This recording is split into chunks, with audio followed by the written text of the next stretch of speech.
সংবিধানের 15 নম্বর ধারায় জাতি, বর্ণ, ধর্ম, লিঙ্গ নির্বিশেষে সকলের প্রতি সমান অধিকারের ব্যবস্থা করার কথা বলা হয়েছে। জাতি, ধর্ম, বর্ণ, লিঙ্গ ভিত্তিতে রাষ্ট্র কখনোই কারোর সাথে বৈষম্যমূলক কোনো আচরণ করতে পারে না। এখন আপনার মনে প্রশ্ন জাগবে, সকলের জন্য সমান অধিকার হলে তাহলে কেন সংরক্ষণের ব্যবস্থা আছে? এই প্রশ্নের মধ্যেই আপনার উত্তর লুকিয়ে আছে।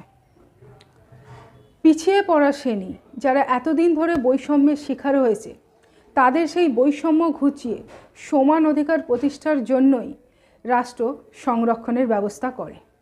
আর্টিকেল 16 জাতি, ধর্ম, বর্ণ, লিঙ্গ নির্বিশেষে সকল মানুষের জন্য সরকারি চাকরি বা নিয়োগের ক্ষেত্রে সমান অধিকারের কথা বলা হয়েছে।